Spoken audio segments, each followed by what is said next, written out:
Every one of us is invited to this moment, and we're to come as we are.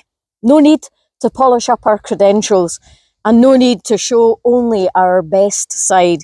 Here we're welcome to be ourselves, and in being ourselves, we discover the more we could be, and the freeing, life-giving power of God's love. We praise you, Creator God, for your endless patience with us and with the whole of humanity. We thank you for the freedom you give us to choose to live for you or not. Above all, we praise you that Jesus, your Son, chose to come to us, to throw wide the doors to your kingdom and to invite us in. Help us, Creator God, to follow the example he has set in loving you and in loving our neighbours. Help us to trust you as we ought, with all that we have and are. And despite all our faults, work through us, we pray, to offer a taste of heaven right here on this earth. And save us, Creator, we pray. Save us from the assumptions we make that blind us to who you really are and that deafen us to your voice. Help us to know you as the living, fresh, unfathomable God that you are, who holds us and all the world in the palm of your hand. These things we ask in Jesus' name, who taught his followers to pray like this: Our Father, who art in heaven, hallowed be your name.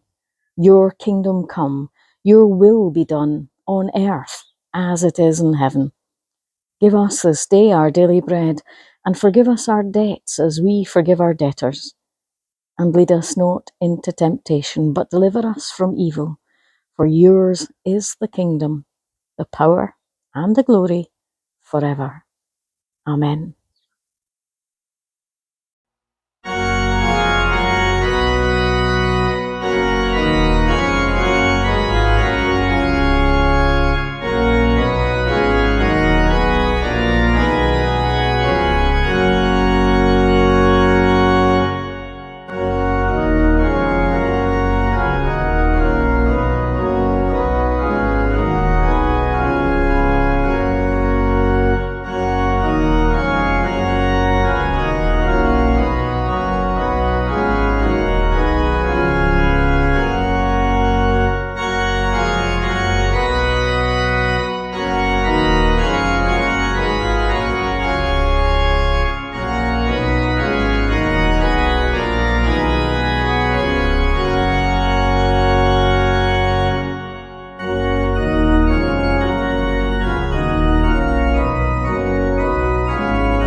Some Pharisees and teachers of the law who had come from Jerusalem gathered around Jesus. they noticed that some of his disciples were eating their food with hands that were ritually unclean. That is, they had not washed them in the way the Pharisees said people should. For the Pharisees, as well as the rest of the Jews, follow the teaching they received from their ancestors. They do not eat unless they wash their hands in the proper way, nor do they eat anything that comes from the market unless they wash it first. And they follow many other rules which they have received, such as the proper way to wash cups, pots, copper bowls, and beds. So the Pharisees and the teachers of the law asked Jesus, "Why is it that your disciples do not follow the teaching handed down by our ancestors, but instead eat with ritually unclean hands?" Jesus answered them, "How right Isaiah was when he prophesied about you. You are hypocrites, just as he wrote. These people, says God, honour me with their words, but in their heart it's really far away from me. It's no use for them to worship me because they teach human rules as though they were my laws. You put aside God's command and obey human teachings." Then Jesus called the crowd to him once more and said to them, "Listen to me, all of you, and understand. There's nothing that goes into you from the outside which can make you ritually unclean. Rather, it is what comes out of you that makes you unclean. For from the inside, from your heart, come the evil ideas which lead you to do immoral things, to rob, kill, commit adultery, be greedy, and do all sorts of evil things, deceit, indecency, jealousy, slander, pride, and folly. All these evil things come from inside you and make you unclean." Do you remember washing your hands during lockdown? I do, but I've washed them a few more times since then. I wasn't casting aspersions, honest. I was just thinking how something as ordinary and everyday as hand washing almost had to be relearned. Unless you were a surgeon or a nurse. Eh? Well, those in the medical profession have always had to be pretty thorough about washing their hands. Most of the rest of us, though, even though we thought we were pretty thorough, had to take our hand washing up a notch, as it were. Aye. All that between the fingers stuff and remembering your thumb and the wrists and the palms of your hands. Aye, while singing happy birthday to you, just to get the length of the time right as well. Do you still do it? What, wash my hands? Of course I do. Oh, for the full 20 seconds. Honestly, I have absolutely no idea, but I suspect not. Well, Jesus' friends got a hard time for not giving their hand washing the full works. I know. They did wash their hands, only not in the exacting way that the Pharisees like to do it, the proper way, as they saw it. Which involved? Well, water being poured over clenched fists while a blessing is said. Over clenched fists? Really? Yeah, because the hand washing is not really about washing hands. Are you serious? It's more a symbol of how God cleanses us. So why did Jesus get so upset with them? Well, perhaps Jesus' grouch was more about the authorities thinking that the only way to remember God's goodness was by doing what they did. You mean they'd forgotten there's more than one way to give God God's place? Exactly. Jesus seems to get most upset with those who have faith. He's a lot more patient and forgiving of the outsiders and the sinners. Here's that. I think that's got something to do with the danger that goes along with knowing God. The danger? Yep. Yeah. Once any of us has grasped how amazing, wonderful God is, and we want to live our lives in a way that we think is pleasing to God, we then run the danger of deciding for God what's acceptable and what's not. And who's acceptable and who's not? When in fact none of us can ever know God and God's ways completely. Because God is God. Above us and beyond us. Aye, precisely. And we are just human beings. A tiny part of God's creation. It's a sobering thought. So we need to let God be God. Which is, I have to confess, Easier said than done. But it's what God deserves. Aye, you're right. It really is.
So, what's on the inside? It's not what goes into a person that causes problems or leads to trouble, says Jesus.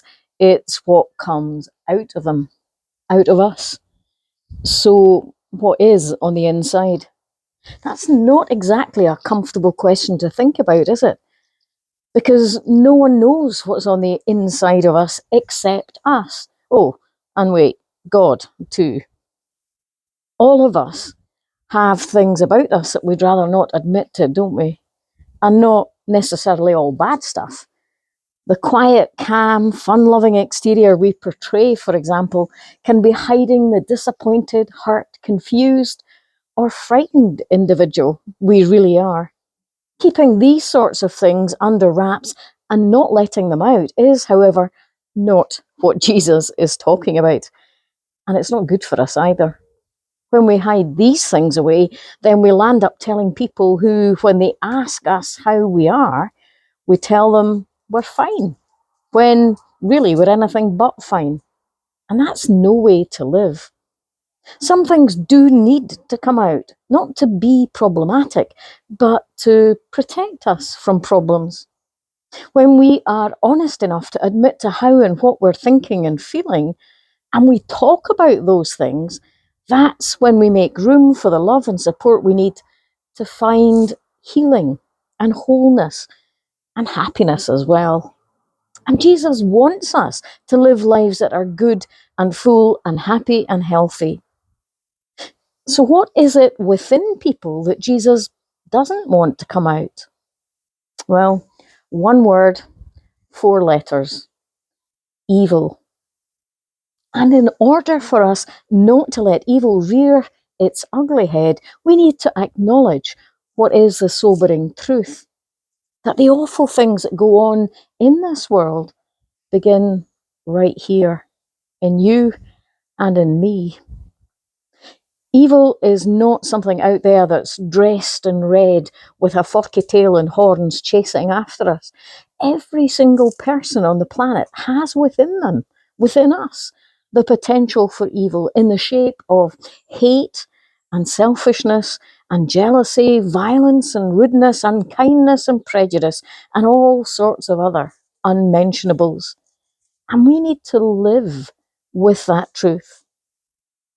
The most awful things you hear of people doing in this world are things that we could do.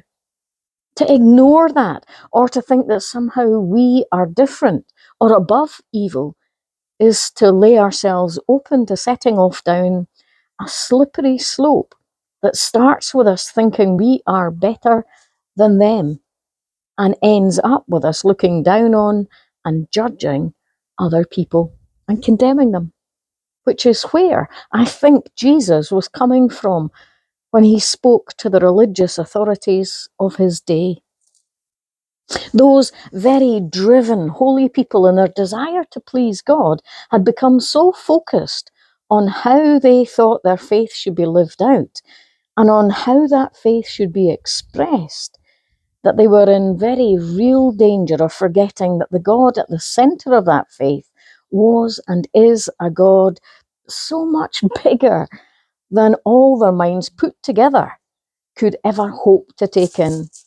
A God who could not and who cannot ever be contained by the rules any group or any congregation or any church or individual might devise, no matter how well intentioned.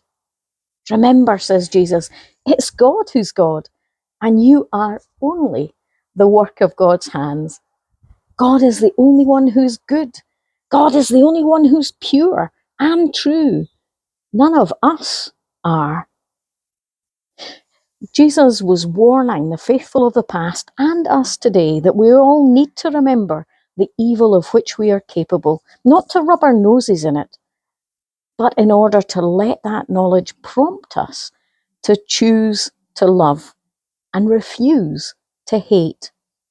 Jesus wants people everywhere to make a conscious choice to care for and about the others around them, whoever they are, because no one is any different from anyone else. Whoa. Just imagine a world in which the only rule is to love. Better still, imagine a world in which the only rule is to love as God loves. Now that's kingdom living. Let's let love rule.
Lord Jesus Christ, forgive us whenever we think ourselves better than another.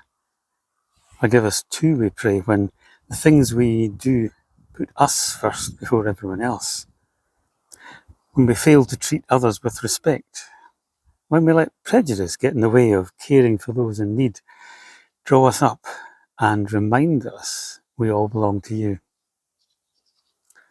In a world where children are left to drink dirty water, in a world where poor harvest leads to hunger, and where not every sick person has access to the healthcare they need, help us not to be content that our water is clean, our cupboards are full, and that we have the medicines and support we need.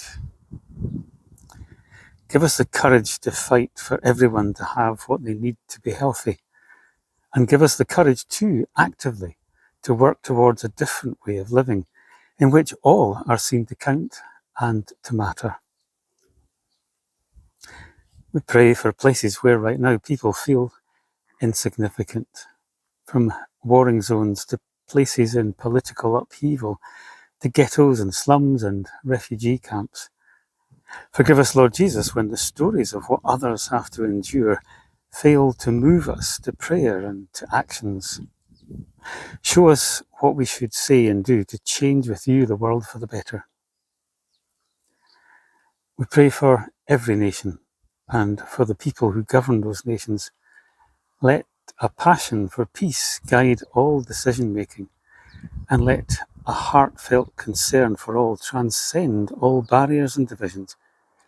Open hearts and hands and minds, and to you, the God of all goodness, be all praise now and always. Amen.